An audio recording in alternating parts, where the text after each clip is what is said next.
Hello दोस्तों, एक बार फिर स्वागत है अपने YouTube channel TET super TET पर। तो कल दोस्तों हमने शिक्षण अधिगम के सिद्धांत आधा ही चैप्टर कर पाया था, यानी हाफ चैप्टर कर पाया था, बीच में ही छोड़ दिया था। चलिए तो आज हम फिर से शुरू करते हैं उसे। अगर इसमें कुछ छूट जाए तो बता देना, है ना।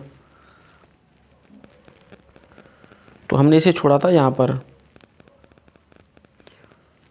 हमने यह पॉइंट कराया था आपको। पॉइंट यह था कि क्रियापरक शिक्षण विधि का अर्थ है, यानी क्रियापरक शिक्षण विधि का जो अर्थ होता है वह होता है छात्र का अपनी स्वयं की क्रिया के द्वारा ज्ञान प्राप्त करना। यानी क्रियापरक शिक्षण विधि वह है जब छात्र अपनी स्वयं की क्रिया विधि के द्वारा ज्ञान प्राप्त करता है, वह क्रियापरक शिक्षण विधि है। प्रस्तावना कौशल का प्रमुख घटक क्या है? नेक्स्ट पॉइंट है आपका कि प्रस्तावना कौशल का प्रमुख घटक है, यानी क्या है। तो यह प्रस्तावना कौशल का जो प्रमुख घटक है वह है कथनों में तारतम्यता। यानी कथनों में जो तारतम्यता होती है वही प्रस्तावना कौशल का प्रमुख घटक होता है। नेक्स्ट पॉइंट है आपका कहानी कहने में क्रमबद्ध घटनाओं के वर्णन पर ध्यान रखा जाता है, यह किस प्रकार की शिक्षण प्रविधि है। यानी कहानी कहने में क्रमबद्ध घटनाओं के वर्णन पर ध्यान रखा जाता है, यह किस प्रकार की शिक्षण विधि है? यह विवरण विधि है। क्या है? विवरण विधि है। नेक्स्ट पॉइंट है आपका गणित किट का उपकरण है, यानी जो गणित किट है उसका उपकरण क्या है? डेमिनोज। क्या है? डेमिनोज।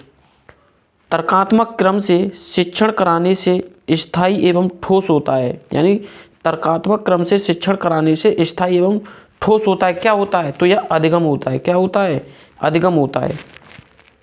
नेक्स्ट पॉइंट है आपका कि संप्रेषण के लिए कक्षा का वातावरण होना चाहिए, यानी जो संप्रेषण है उसके लिए कक्षा का वातावरण कैसा होना चाहिए? तो यह वातावरण होना चाहिए आपका सौहार्दपूर्ण होना चाहिए। कैसा होना चाहिए? सौहार्दपूर्ण होना चाहिए। नेक्स्ट पॉइंट है आपका कि बच्चों के कदम ताल करना, हाथ ऊपर नीचे करना तथा दाएं बाएं मुँह के लिए दाएं बाएं मुड़ने के लिए कहना, यह गतिविधियाँ हैं। यानी जो गतिविधियाँ हैं वह कौन सी हैं?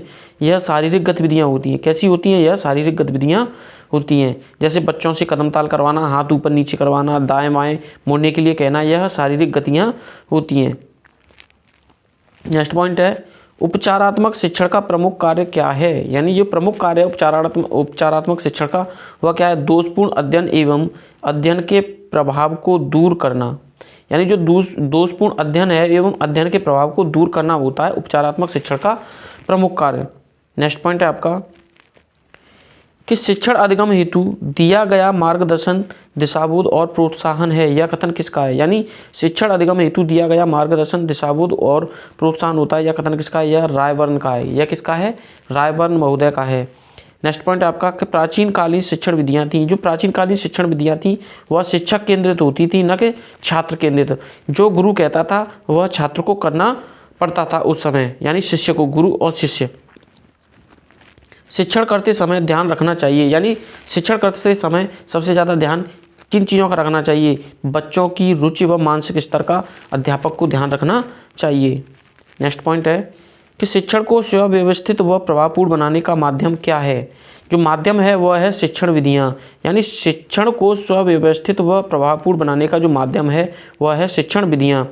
शिक्षण विधियाँ आधारित होती हैं, यानी जो शिक्षण विधियाँ हैं वह आधारित होती हैं शिक्षण सूत्रों पर। जो शिक्षण विधियाँ आधारित होती हैं वह शिक्षण सूत्रों पर आधारित होती हैं। किंडरगार्टन पद्धति, यानी किंडरगार्टन शिक्षण पद्धति के जन्मदाता कौन है? फ्रोबेल महोदय हैं। कौन है? जो किंडरगार्टन शिक्षण पद्धति है उसके जन्मदाता फ्रोबेल महोदय हैं। संप्रेषण की प्रक्रिया होती है, यानी जो संप्रेषण होता है उसकी प्रक्रिया क्या होती है? यह द्विपक्षीय होती है। कैसी होती है? यह द्विपक्षीय होती है। उपर्युक्त शिक्षण सूत्र है, जो उपर्युक्त शिक्षण सूत्र है वो क्या है? मूर्त से अमूर्त की ओर। मूर्त से अमूर्त की ओर, यानी दिखने से न दिखने की ओर।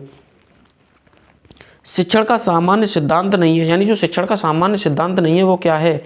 परिणाम का सिद्धांत। यानी जो शिक्षण का सामान्य सिद्धांत नहीं है वो परिणाम का सिद्धांत नहीं है। नेक्स्ट पॉइंट है आपका कि छात्र की, यह डेफिनेशन है कि छात्र की शिक्षा सर्वदा स्थूल वस्तुओं तथा तथ्यों से होनी चाहिए शब्दों, परिभाषाओं तथा नियमों से नहीं। यह परिभाषा किसकी है? यह हर्बर्ट स्पेंसर महोदय की है। यह किसकी है? हर्बर्ट स्पेंसर महोदय की है। यानी छात्रों की शिक्षा सर्वदा स्थूल वस्तुओं तथा तथ्यों से होनी चाहिए, शब्दों, परिभाषाओं तथा नियमों से नहीं। यह परिभाषा किसकी है? यह हर्बर्ट स्पेंसर महोदय की है। नेक्स्ट क्वेश्चन है, प्रयोग दर्शन विधि सर्वाधिक उपयोगी होती है। यानी जो प्रयोग प्रदर्शन विधि है वो सर्वाधिक उपयोगी है। कैसे? विज्ञान शिक्षण में। जो प्रयोग प्रदर्शन विधि होती है वो सबसे ज़्यादा विज्ञान शिक्षण में ही प्रयोग में लाई जाती है।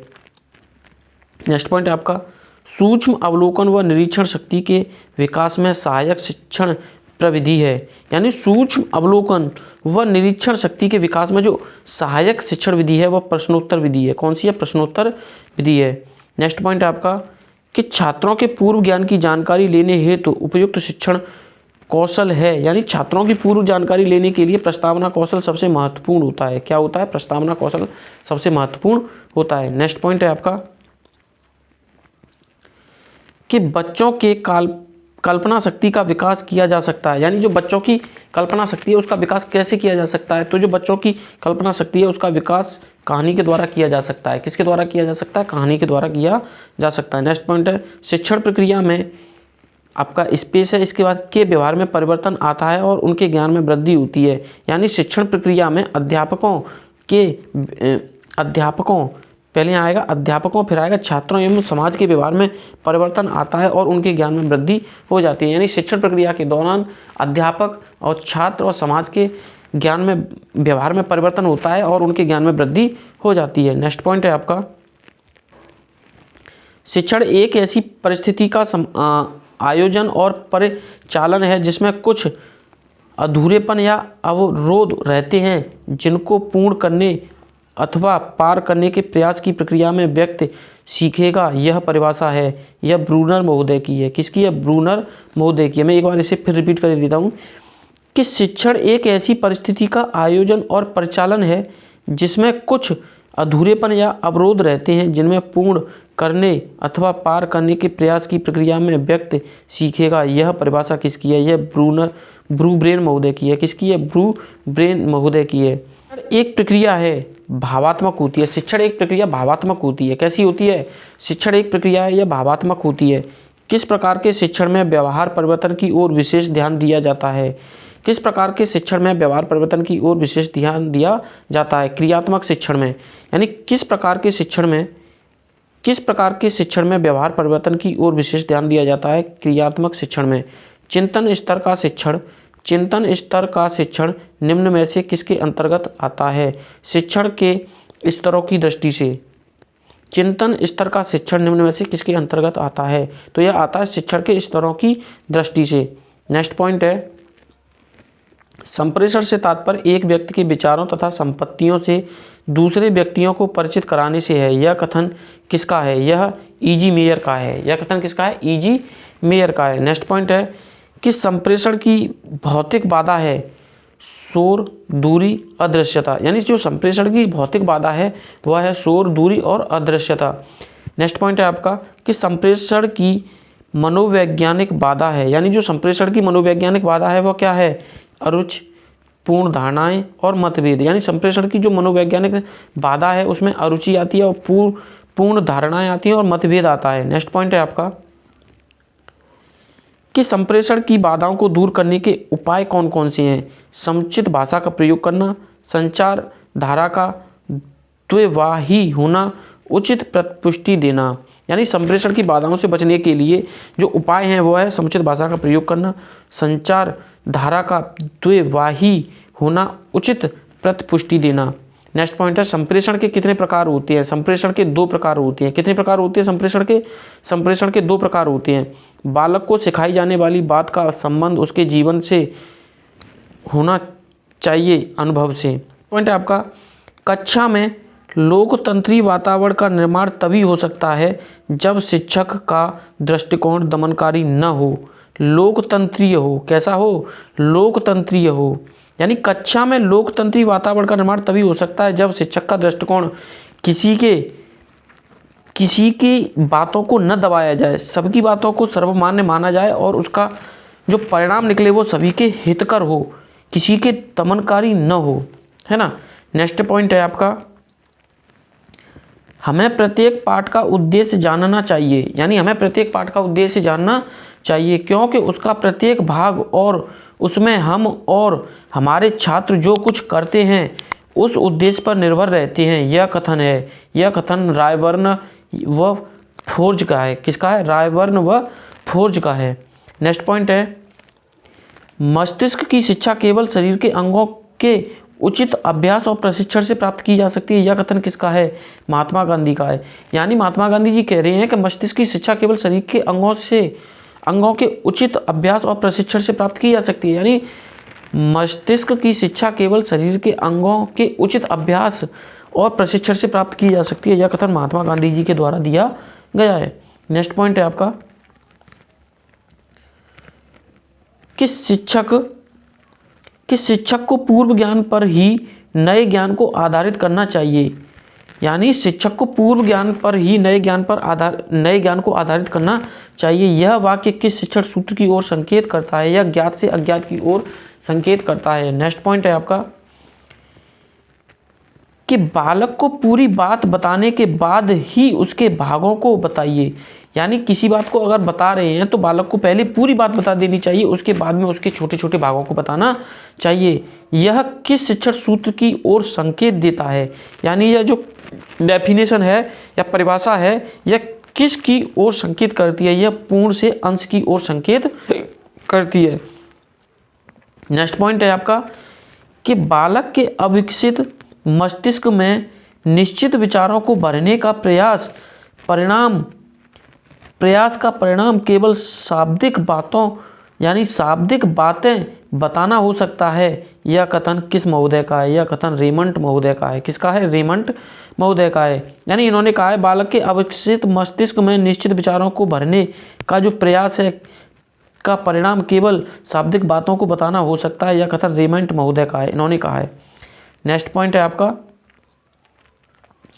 कौन सी विधि बाल केंद्रित विधि नहीं है? पाठ्य पुस्तक विधि बाल केंद्रित विधि नहीं होती है। नेक्स्ट पॉइंट है, प्रयोग दर्शन विधि करके सीखने के सिद्धांत के विपरीत है। यानी जो प्रयोग प्रदर्शन विधि है वह करके सीखने के सिद्धांत के बिल्कुल विपरीत है। कौन सी विधि शिक्षक केंद्रित है? प्रयोग प्रविधि। नेक्स्ट पॉइंट है, अभिक्रमित अनुदेशन के जन्मदाता कौन है? अभिक्रमित अनुदेशन के जो जन्मदाता हैं वह B.F. स्किनर महोदय हैं। कौन है? B.F. स्किनर महोदय हैं। किस विधि के जन्मदाता W.H. किलपैट्रिक हैं? योजना विधि के। यानी योजना विधि के जन्मदाता W.H. किलपैट्रिक महोदय हैं। नेक्स्ट पॉइंट है, पाठ्य वस्तु को व्यवस्थित करने में किस सिद्धांत का पालन किया जाता है? यानी पाठ्य वस्तु को सुव्यवस्थित करने में सरल से कठिन, स्थूल से सूक्ष्म व ज्ञान से अज्ञान की ओर का पालन किया जाता है। नेक्स्ट पॉइंट है आपका, विज्ञान की सबसे अधिक प्रभावशाली व मनोवैज्ञानिक प्रणाली कौन सी है? ह्यूरिस्टिक विधि है वह आर्मस्ट्रॉन्ग की है। किसकी है? आर्मस्ट्रॉन्ग की। यानी विज्ञान की सबसे अधिक प्रभावशाली है मनोवैज्ञानिक जो प्रणाली है वह कौन सी है? ह्यूरिस्टिक विधि है। कौन सी विधि बाल केंद्रित विधि है? खोज विधि। यानी जो खोज विधि है वह बाल केंद्रित विधि है। प्रश्नोत्तरी विधि में श्रेष्ठतम प्रश्न वही है जो विचारोत्तेजक हो, यानी विचार करने योग्य हो। नेक्स्ट पॉइंट है आपका, खेल विधि के अंतर्गत मुख्य रूप से खेल खेले जाते हैं। रचनात्मक, गति वाले, मानसिक व स्पर्धात्मक खेल। यानी इस खेल में बताया है खेल विधि के अंतर्गत मुख्य रूप से जो खेल खेले जाते हैं वह रचनात्मक होते हैं और गति वाले होते हैं, मानसिक व स्पर्धात्मक होते हैं। नेक्स्ट पॉइंट है आपका, नेक्स्ट पॉइंट है कि साहसिक यात्राओं की कहानियों से बालकों को जो लाभ हो सकता है वह क्या है? विविध प्रकार के जीवन जगत से परिचित होना, साहसिक संवेगों का उत्प्रेरण होना, उनकी विविध जानकारियां मिलना। नेक्स्ट पॉइंट है कि जिस शिक्षण विधि में छात्र सक्रिय रूप से भाग लेता है वह विधि कौन सी है? कहानी कथन विधि है। कौन सी है? कहानी कथन विधि है। यानी जिस शिक्षण विधि में छात्र सक्रिय रूप से भाग लेता है वह विधि है कहानी कथन विधि। नेक्स्ट पॉइंट है आपका, ऐसी ऐतिहासिक पात्र की वेशभूषा से सुसज्जित होकर छात्र या शिक्षक जिसकी भूमिका का निर्वाह करते हैं वह क्या है? नाटकीय विधि होती है। यानी हम किसी नाटक में किसी ऐसी वेशभूषा का पात्र बनते हैं या कह सकते हैं हम किसी के अभिनय करते हैं तो वह नाटकीय विधि कहलाती है। क्या कहलाती है? नाटकीय विधि कहलाती है। नेक्स्ट पॉइंट है आपका, शिक्षण की वह विधि जो अत्यधिक खर्चीली तथा समय भी ज़्यादा लेती है तथा जिससे प्रत्येक प्रकार की पाठ्य वस्तु को नहीं पढ़ाया जा सकता, वह है अवलोकन विधि। कौन सी है? अवलोकन विधि है। यानी इसमें बताया गया है, इस विधि में बताया गया है कि शिक्षण की वह विधि जो अत्यंत खर्चीली तथा समय भी ज़्यादा लेती है तथा जिससे प्रत्येक प्रकार की पाठ्य वस्तु को नहीं पढ़ाया जा सकता, वह अवलोकन विधि है। कौन सी है? अवलोकन विधि है। नेक्स्ट पॉइंट है, गिजुभाई की रचना है। गिजुभाई की जो रचना है प्राथमिक पाठशाला में भाषा शिक्षा, यानी गिजुभाई की जो रचना है प्राथमिक पाठशाला में भाषा शिक्षा। नेक्स्ट पॉइंट है आपका, अनुवर्ग शिक्षण कितने प्रकार के होते हैं? जो अनुवर्ग शिक्षण वो होते हैं वो 3 प्रकार के होते हैं। कितने प्रकार के होते हैं? 3 प्रकार के होते हैं। नेक्स्ट पॉइंट है, व्यक्तिगत भेद का क्या कारण है? वंशानुक्रम, पर्यावरण तथा समाज। यानी व्यक्तिगत भेद का जो कारण है वो वंशानुक्रम है, पर्यावरण तथा समाज है। नेक्स्ट पॉइंट है, प्रोफेसर डी एलन तथा प्रोफेसर के राघव ने शिक्षण का विश्लेषण कर कितने शिक्षण कौशल महत्वपूर्ण बताए हैं? वो 14 बताए हैं। कितने बताए हैं? 14 बताए हैं। नेक्स्ट पॉइंट है आपका कि एनसीईआरटी ने कितने शिक्षण कौशलों का चयन किया है? 5 शिक्षण कौशलों का चयन किया है। यानी एनसीईआरटी ने 5 शिक्षण कौशलों का चयन किया है। नेक्स्ट पॉइंट है, खोजपूर्ण प्रश्न कौशल का घटक है। यानी जो खोजपूर्ण प्रश्न होते हैं उनका जो घटक होता है वो क्या है? संकेत देना। क्या है? संकेत देना। विस्तृत सूचना प्राप्ति, पुनः संप्रेषण। नेक्स्ट पॉइंट है आपका कि सूक्ष्म शिक्षण के विभिन्न सोपानों में लगने वाला कुल समय कितना होता है? 36 मिनट। यानी सूक्ष्म शिक्षण के विभिन्न जो सोपान होते हैं उसमें लगने वाला जो समय होता है वो मात्र 36 मिनट होता है। कितने होता है? 36 मिनट। नेक्स्ट पॉइंट है, सूक्ष्म शिक्षण प्रयोगशाला में शामिल यंत्र हैं। यानी जो सूक्ष्म शिक्षण प्रयोगशाला है उसमें जो शामिल यंत्र होते हैं वो कौन कौन से होते हैं? रिकॉर्डिंग टेप, वीडियोकॉन, कैमरा एवं मॉनिटर। पुनर्वलन कितने प्रकार का होता है? जो पुनर्वलन होता है वह मात्र 2 प्रकार का होता है। कितने प्रकार का होता है? 2 प्रकार का होता है। नेक्स्ट पॉइंट है, आधारभूत आलोचनात्मक चिंतन कौशल है विश्लेषण, व्याख्या व स्पष्टीकरण। यानी आधारभूत आलोचनात्मक जो चिंतन कौशल है वह विश्लेषण, व्याख्या व स्पष्टीकरण कौशल है। अधिगम व्यवहार परिवर्तन है। यानी अधिगम व्यवहार परिवर्तन है जो अनुभव तथा अभ्यास द्वारा होता है। यह कथन किसका है? यह गिल मर महोदय का है। अधिगम की विशिष्टता है सामाजिक समायोजन एवं समस्या समाधान प्रक्रिया। यानी जो अधिगम की विशेषता होती है वह होती है सामाजिक की, समायोजन की एवं समस्या समाधान प्रक्रिया की। नेक्स्ट पॉइंट है आपका कि दृश्य श्रव्य उपकरण सीखने वालों को व्यक्तियों, घटनाओं, वस्तुओं और कारणों तथा प्रभाव संबंधों के नियोजित अनुभवों के लाभ उठाने का अवसर देते हैं। यह कथन किसका है? यह क्रो एंड क्रो महोदय का है। यानी दृश्य श्रव्य उपकरण सीखने वालों को व्यक्तियों, घटनाओं, वस्तुओं और कारणों तथा प्रभाव संबंधों के नियोजन का अनुभव के लाभ उठाने का अवसर देते हैं। यह कथन क्रो एंड क्रो महोदय का है। नेक्स्ट पॉइंट है, रूसो, कॉमेनियस और पेस्टोलोजी ने ऐसी शिक्षा की कल्पना की थी जिसमें छुपी हुई पुस्तक के बजाय प्रत्यक्ष अवलोकन ज्ञान प्राप्त का साधन हो। क्या हो? साधन हो। नेक्स्ट पॉइंट है, दृश्य यानी श्रव्य दृश्य शिक्षा की राष्ट्रीय परिषद की स्थापना कब की गई थी? 1952 में। अगर हम 1952 की करते हैं तो यहाँ पर मुदालियर आयोग की भी स्थापना की गई थी। किसकी? मुदालियर आयोग की। किसकी स्थापना की गई थी? मुदालियर आयोग की 1952 में। नेक्स्ट पॉइंट है कि दृश्य यानी श्रव्य दृश्य शिक्षण शाब्दिकता का प्रतिकार है। सीखने वालों को देखे गए अनुभवों को सुने गए अनुभवों से संबंधित करके अध्यापक शिक्षण को अर्थपूर्ण बना सकते हैं। यह मैकलस्की का है। किसका है? मैकलस्की का है। नेक्स्ट पॉइंट है, एक प्रेस नोट द्वारा शिक्षा संबंधी फिल्मों के उत्पादन को कब प्रोत्साहित किया गया है? यह 1949 ईस्वी में प्रोत्साहित किया गया। यानी एक प्रेस नोट द्वारा शिक्षा संबंधी फिल्मों के उत्पादन को कब प्रोत्साहित किया गया था? 1949 ईस्वी में प्रतिपादित किया गया था। नेक्स्ट पॉइंट है, दृश्य श्रव्य शिक्षा की राष्ट्रीय परिषद की बैठक हुई थी। यह मई 1953 ईस्वी में हुई थी। कब हुई थी? मई 1953 में हुई थी। नेक्स्ट पॉइंट है, फिल्म पट्टियों का आविष्कार कब हुआ था? यह 1920 ईस्वी में हुआ था। यानी फिल्म पट्टियों का जो आविष्कार हुआ है वह 1920 ईस्वी में हुआ है। दृश्य यानी श्रव्य दृश्य शिक्षा की राष्ट्रीय परिषद की दूसरी बैठक किसकी अध्यक्षता में हुई? श्री के जी सैयदेन। चित्रों को एक क्रम में परिवर्तित करके तथा उनमें अंकित व्यक्तियों या वस्तुओं की तुलना करने के लिए महत्वपूर्ण उपकरण होता है फ्लालेन बोर्ड। क्या होता है? फ्लालेन बोर्ड होता है।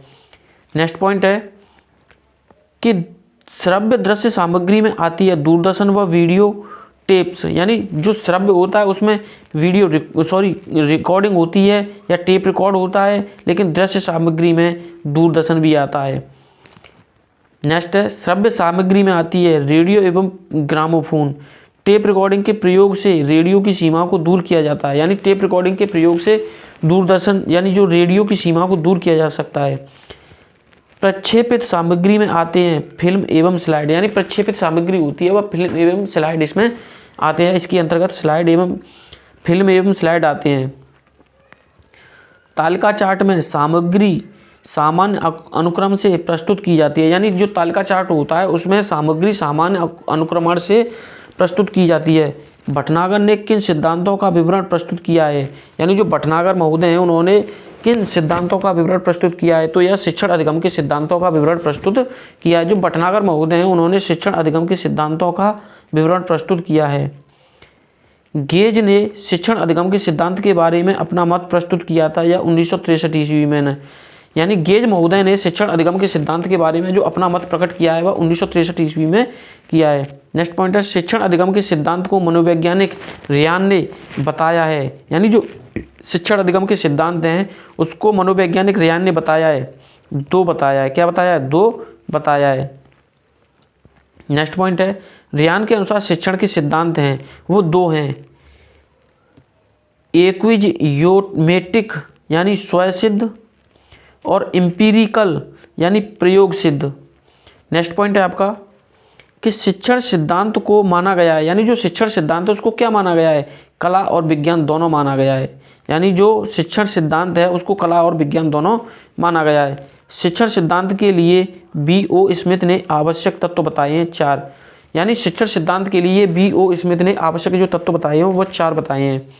नेक्स्ट पॉइंट है B.O. स्मिथ के अनुसार शिक्षण सिद्धांत हैं शिक्षण व्यवहार के लिए, चरों के लिए कथन, चरों के पारस्परिक संबंध यानी संभव संबंधों का प्रतिपादन, चरों तथा शिक्षण व्यवहार के सह संबंध, शिक्षण तथा व्यवहार के चरों का मनोवैज्ञानिक तथा सामाजिक परिस्थितियों के संदर्भ में बताए हैं।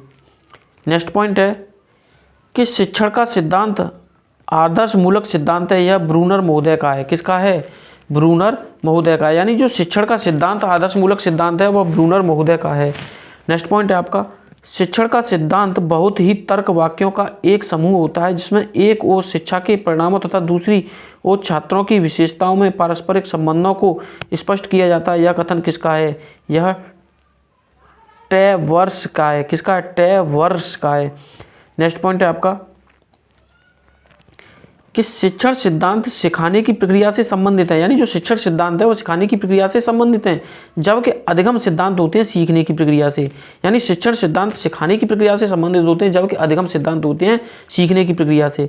शिक्षण सिद्धांत आदेशात्मक होता है जबकि अधिगम सिद्धांत विवरणात्मक होता है, यानी जो शिक्षण सिद्धांत है वो आदेशात्मक होता है, जो शिक्षण सिद्धांत है वो आदेशात्मक होता है, जबकि अधिगम सिद्धांत विवरणात्मक होता है। अधिगम सिद्धांतों की प्रकृति होती है मनोवैज्ञानिक, जो अधिगम सिद्धांत होते हैं उनकी प्रकृति होती है मनोवैज्ञानिक। नेक्स्ट पॉइंट है कि अधिगम के निर्माण का यानी अधिगम के सिद्धांतों का निर्माण किया जा सकता है या जाता है। अधिगम के सिद्धांतों का जो निर्माण किया जाता है जानवर पर प्रयोग करके इन सिद्धांतों का निर्माण किया जाता है, यानी शिक्षण सिद्धांतों की रचना की जाती है मानव पर प्रयोग करके, यानी जो शिक्षण सिद्धांत होते हैं वह मानव पर, और जो अधिगम के सिद्धांत होते हैं जो सीखने के सिद्धांत होते हैं वह पशुओं पर प्रयोग किए जाते हैं। शिक्षण की दो विशेषताएं बताइए।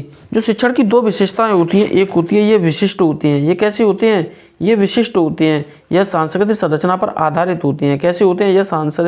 यह सांस्कृतिक संरचना पर आधारित होते हैं। नेक्स्ट पॉइंट है आपका कि शिक्षण के सिद्धांत के मुख्य चर हैं शिक्षक तथा छात्र। जो शिक्षक के सिद्धांत के मुख्य चर हैं उसमें शिक्षक तथा छात्र मुख्य होते हैं। व्यवहार में परिवर्तन होना सामान्य अर्थ में होता है सीखना, यानी हम जब हमारे व्यवहार में परिवर्तन हो जाता है तो इसका मतलब यह है कि हम सीख गए हैं। व्यवहार के कारण व्यवहार में परिवर्तन होता, यानी परिवर्तन होना अधिगम है, यह गिलफोर्ड महोदय का है। यानी गिलफोर्ड महोदय कहते हैं व्यवहार के कारण व्यवहार में परिवर्तन होना ही अधिगम है, यह गिलफोर्ड महोदय ने कहा है। नेक्स्ट पॉइंट है आपका, व्यवहार के अर्जन में उन्नति की प्रक्रिया ही अधिगम है। यानी व्यवहार के अर्जन में उन्नति की जो प्रक्रिया है वही अधिगम है, यह स्किनर महोदय का है। किसका है? स्किनर महोदय का है। नेक्स्ट पॉइंट है, पहले से निर्मित व्यवहार में अनुभव द्वारा परिवर्तन ही अधिगम है। यानी पहले से निर्मित व्यवहार में अनुभव द्वारा परिवर्तन ही अधिगम है, यह काल्विन महोदय का है। किसका है? काल्विन महोदय का है। नेक्स्ट पॉइंट है आपका, अधिगम निरंतर चलने वाली प्रक्रिया है। जो अधिगम है वह निरंतर चलने वाली प्रक्रिया है, जैसे विकास। यानी जो अधिगम है वह चलता रहता है और ये चलने वाली प्रक्रिया अधिगम निरंतर चलने वाली है, जैसे विकास चलता है। नेक्स्ट पॉइंट है आपका, समीक्षात्मक चिंतन क्रिटिकल थिंकिंग में जिस प्रकार मानसिक क्रियाएं दिशा, व्याख्या, चयन, सृजन, समालोचना होती है अधिगम कहलाती है। क्रो एंड क्रो की है। किसकी है? क्रो एंड क्रो की। अधिगम प्रक्रिया के कितने कारक होते हैं? या अधिगम प्रक्रिया के 8 कारक होते हैं। कितने होते हैं? अधिगम प्रक्रिया के कितने कारक होते हैं? 8। पिछड़े वर्ग के बच्चों की शिक्षण समस्या का समाधान किया है। यानी जो पिछड़े वर्ग के बच्चों की शिक्षण समस्या है उसका समाधान किया है इटाई और सैग्यून ने। इटाई और सैग्यून ने। नेक्स्ट पॉइंट है, किस मनोवैज्ञानिक ने दावा किया था कि वह अपनी इच्छानुसार बालक को डॉक्टर, इंजीनियर बना सकता है? वह वाटसन महोदय थे। उन्होंने कहा था, मुझे एक तुम बालक दे दो, मैं उसे चोर, डॉक्टर, वकील, इंजीनियर, कवि जो बनाना चाहूँ बना सकता हूँ। यह कथन वाटसन महोदय का है। नेक्स्ट पॉइंट है, शिक्षण कार्यों के आधार पर भी शिक्षण प्रत्यय का विश्लेषण किया जा सकता है। सोरेनसन तथा हक्स ने कहा है। शिक्षण कार्यों के आधार पर भी शिक्षण प्रत्यय विश्लेषण किया जा सकता है। सोरेनसन तथा हस्क का है। सीखना विकास की प्रक्रिया यह कथन किसका है? वुडवर्थ का है। यानी सीखना विकास की प्रक्रिया है, यह कथन वुडवर्थ का है। अधिगम का आधार होता है परिपक्वता। यानी जो अधिगम का आधार है वही परिपक्वता है। सीखने के नियमों के प्रतिपादक है थॉर्नडाइक। इन्होंने 2 प्रकार के नियम बताए हैं, एक तो मुख्य नियम बताए हैं, एक गौड़ नियम बताए हैं। जो मुख्य नियम है उसमें 3 है और जो गौड़ नियम है उसमें 5 प्रकार के नियम हैं। ठीक है ना। नेक्स्ट पॉइंट है, नवीन ज्ञान और नवीन क्रियाओं को प्राप्त करने की प्रक्रिया अधिगम की प्रक्रिया, यह कथन किसका है? यह वुडवर्थ महोदय का है। इन्होंने कहा है कि नवीन ज्ञान और नवीन क्रियाओं को प्राप्त करने की जो प्रक्रिया है वही अधिगम की प्रक्रिया, यह कथन वुडवर्थ महोदय का है। नेक्स्ट पॉइंट है आपका, अधिगम की क्रिया जीवन पर्यंत किस रूप में चलती रहती है? चेतन या अचेतन रूप में हमेशा वह चलती रहती है। नेक्स्ट पॉइंट है, अधिगम किसी परिस्थिति से भिन्न ढंग से कार्य करने की क्षमता है जो कि परिस्थिति के अनुसार पूर्व अनुभवों के कारण आती है। यह कथन किसका है? गुथरी महोदय का है। यह कथन किसका है? गुथरी महोदय का है। नेक्स्ट पॉइंट है, अधिगम की प्रक्रिया में कितने चरण होते हैं? अधिगम की प्रक्रिया में 4 चरण होते हैं। हल का सबलीकरण का सिद्धांत है अधिगम का सिद्धांत। यानी जो हल का सबलीकरण का सिद्धांत है वह अधिगम का सिद्धांत है। स्किनर का सक्रिय अनुकूलन सिद्धांत है अधिगम का सिद्धांत। स्किनर महोदय का जो सक्रिय अनुकूलन का सिद्धांत है वह अधिगम का सिद्धांत है। सूज का सिद्धांत कोहलर ने दिया था। सूज का सिद्धांत है वो किसने दिया था? कोहलर महोदय ने दिया था।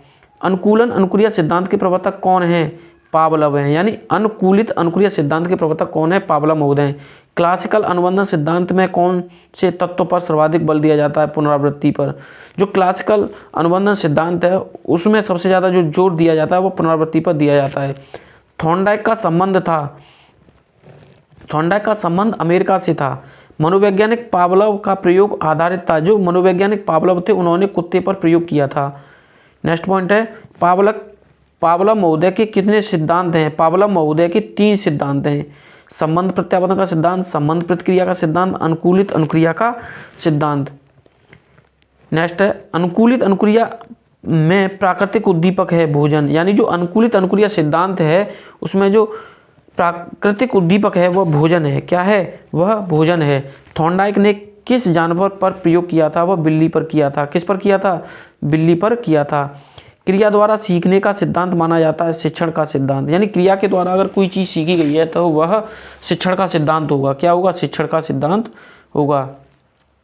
नेक्स्ट पॉइंट है आपका, कि शिक्षण के सामान्य सिद्धांत हैं। शिक्षण के सामान्य 6 सिद्धांत हैं। कौन सा है? क्रिया द्वारा सीखने का सिद्धांत, जीवन में संबंधता का सिद्धांत, हेतु प्रयोजन का सिद्धांत, चुनाव का सिद्धांत, विभाजन का सिद्धांत और पुनरावृत्ति का सिद्धांत। यानी शिक्षण के सामान्य सिद्धांत 6 होते हैं। कौन कौन से होते हैं? एक तो क्रिया द्वारा सीखने का सिद्धांत होता है, जीवन में संबंधता का सिद्धांत होता है, हेतु प्रयोजन का सिद्धांत होता है, चुनाव का सिद्धांत होता है, विभाजन का सिद्धांत होता है और पुनरावृत्ति का सिद्धांत होता है। नेक्स्ट पॉइंट है आपका कि बालक किसी पाठ्य वस्तु अथवा ज्ञान को अपने मस्तिष्क में ठोस प्रकार से तभी जमा कर सकता है जब बालक को कराया जाए बार बार आवृत्ति। यानी बालक किसी पाठ्य वस्तु अथवा ज्ञान को अपने मस्तिष्क में ठोस प्रकार से तभी जमा कर सकता है।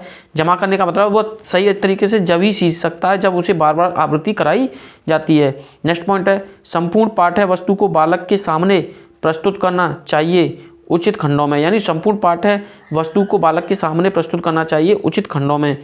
बालक के सामने पाठ्य सामग्री से अनंत ज्ञान को रखना चाहिए चुन चुनकर, यानी छांट छांट कर रखना चाहिए। यानी बालक के सामने पाठ्य सामग्री से अनंत ज्ञान को रखना चाहिए छांट छांट कर। नेक्स्ट पॉइंट है आपका बालक को अपने जीवन से संबंधित वस्तुओं का ज्ञान प्राप्त करना होता है स्वाभाविक रुचि से। यानी बालक को जीवन से संबंधित वस्तुओं का ज्ञान कराया जाता है वह स्वाभाविक रुचि से कराया जाना चाहिए। सीखने के नियमों के प्रतिपादक हैं थॉर्नडाइक महोदय। थॉर्नडाइक के सिद्धांत के संबंध में पाए जाते हैं एस-आर संबंध। क्या पाए जाते हैं? एस-आर संबंध पाए जाते हैं। एस प्रकार का अनुबंधन होता है क्रियाशील अनुबंधन है। यानी जो एस प्रकार का अनुबंधन होता है वह क्रियाशील अनुबंधन होता है। प्रभाव का नियम प्रतिपादित किया था, जो प्रभाव का नियम प्रतिपादित किया था वह थॉर्नडाइक महोदय ने किया था। संबंधवाद का सिद्धांत के प्रतिपादक कौन है? संबंधवाद का सिद्धांत के प्रतिपादक थॉर्नडाइक महोदय हैं। कौन है? थॉर्नडाइक महोदय हैं। नेक्स्ट है प्रभाव का नियम, अभ्यास का नियम, तत्परता का नियम किसने दिया है? यह थॉर्नडाइक महोदय ने दिया है। यह मुख्य नियम है। क्या है? यह मुख्य नियम है। क्या है? यह मुख्य नियम है। नेक्स्ट पॉइंट है थॉर्नडाइक का अभ्यास का नियम आधारित है। यानी जो थॉर्नडाइक महोदय हैं इनका जो अभ्यास का नियम है वह किस पर आधारित है? यह सीखने की क्रिया में बार बार दोहराने से है। किस पर है? दोहराने से संबंध दृढ़ होता है। क्या होता है? दोहराने से है और यह संबंध दृढ़ हो जाता है। यानी अगर कोई बच्चा किसी चीज़ को सीखने में दिक्कत आ रही है तो उस क्रिया को बार बार करे और वो उस क्रिया में क्या हो जाएगा? निपुण हो जाएगा। नेक्स्ट पॉइंट है प्राणी पर प्रभाव पड़ता है। यानी जो प्राणी है उस पर प्रभाव डालता है अशुद्धीपक डालता है। क्या डालता है? अशुद्धीपक डालता है। नेक्स्ट पॉइंट है कि प्राणी जिसके फलस्वरूप कार्य करता है। यानी जो प्राणी है वो जिसके फलस्वरूप कार्य करता है वह आर अनुक्रिया है। क्या है? आर अनुक्रिया है। नेक्स्ट पॉइंट है प्रयास एवं त्रुटि मूलभूत सिद्धांत है। प्रयास एवं त्रुटि मूलभूत सिद्धांत है किसके? थॉर्नडाइक महोदय के हैं। किसके हैं? थॉर्नडाइक महोदय के हैं। नेक्स्ट पॉइंट है कि स्किनर ने अधिगम के सिद्धांत पर पहला प्रयोग किया था चूहे पर। यानी स्किनर ने अधिगम के सिद्धांत पर जो पहला प्रयोग किया था वह चूहे पर किया था। किस पर किया था? चूहे पर किया था। स्किनर का द्वितीय सिद्धांत था कबूतरों पर। यानी जो स्किनर महोदय हैं उन्होंने जो द्वितीय सिद्धांत दिया है वह कबूतर पर प्रयोग करके दिया है। उत्तेजना का संबंध होता है क्रिया प्रसूत से। यानी ये उत्तेजना है उसका संबंध क्रिया प्रसूत से होता है। क्रिया प्रसूत अनुबंधन सिद्धांत दिया था। यानी जो क्रिया प्रसूत अनुबंधन सिद्धांत है वह स्किनर महोदय ने दिया था। क्रियात्मक अनुबंधन सिद्धांत के प्रतिपादक हैं। क्रियात्मक अनुबंधन सिद्धांत के प्रतिपादक की बात की जाए तो यह B.F. स्किनर है। नेक्स्ट पॉइंट है आपका कि पुनर्बलन के सिद्धांत का प्रतिपादन किया था। जो पुनर्बलन का सिद्धांत है यह B.F. स्किनर महोदय ने किया है। किसका है? पुनर्बलन के सिद्धांत के प्रतिपादक हैं B.F. स्किनर। नेक्स्ट है क्रिया प्रसूत अनुबंधन को अन्य किस नाम से भी जाना जाता है? नैमित्तिक अनुबंधन के नाम से भी जाना जाता है। कोहलर कहाँ के निवासी थे? या जर्मनी के निवासी थे। यानी कोहलर थे वह जर्मनी के निवासी थे। कोहलर ने किस जानवर पर प्रयोग किए थे? वनमानुष चिंपैंजी पर प्रयोग किए थे। कोहलर ने वनमानुष का नाम क्या रखा था? उनका नाम सुल्तान रखा था। नेक्स्ट है सूझ सिद्धांत या अंतर्दृष्टि का सिद्धांत दिया था कोहलर महोदय ने। किसने दिया है? कोहलर महोदय ने दिया है। कोहलर का विचार था गेस्टल्टवादी विचार पर। यानी कोहलर का जो विचार जो आधारित था वह गेस्टल्टवादी विचारधारा पर आधारित था। सूझ का सिद्धांत दिया है। यानी सूझ का सिद्धांत क्या था? कल्पना थी। क्या थी? कल्पना। नेक्स्ट है चिन्ह का सिद्धांत। यानी चिन्ह अधिगम सिद्धांत के प्रतिपादक कौन है? टॉलमैन है या टालमैन है। संज्ञानात्मक क्षेत्र सिद्धांत के प्रतिपादक कौन है? कुर्ट लेविन है। यानी संज्ञानात्मक क्षेत्र सिद्धांत के प्रतिपादक की बात की जाए तो कुर्ट लेविन है। नेक्स्ट पॉइंट है आपका कि थॉर्नडाइक के नियम पर किस मनोवैज्ञानिक के अधिकतर सिद्धांत आधारित थे? हल के, यानी जो थॉर्नडाइक महोदय हैं उनके नियम पर ऐसा कौन सा मनोवैज्ञानिक था जिसके सिद्धांत अधिकतर थॉर्नडाइक पर ही आधारित थे? ये हल महोदय थे। अनुबंधन की क्रिया में प्रथम सोपान क्या है? उत्तेजना। यानी जो अनुबंधन है उसकी क्रिया में प्रथम सोपान है उत्तेजना। सीखने के प्राथमिक मूलभूत नियम संबंधित हैं तत्परता से। नेक्स्ट पॉइंट है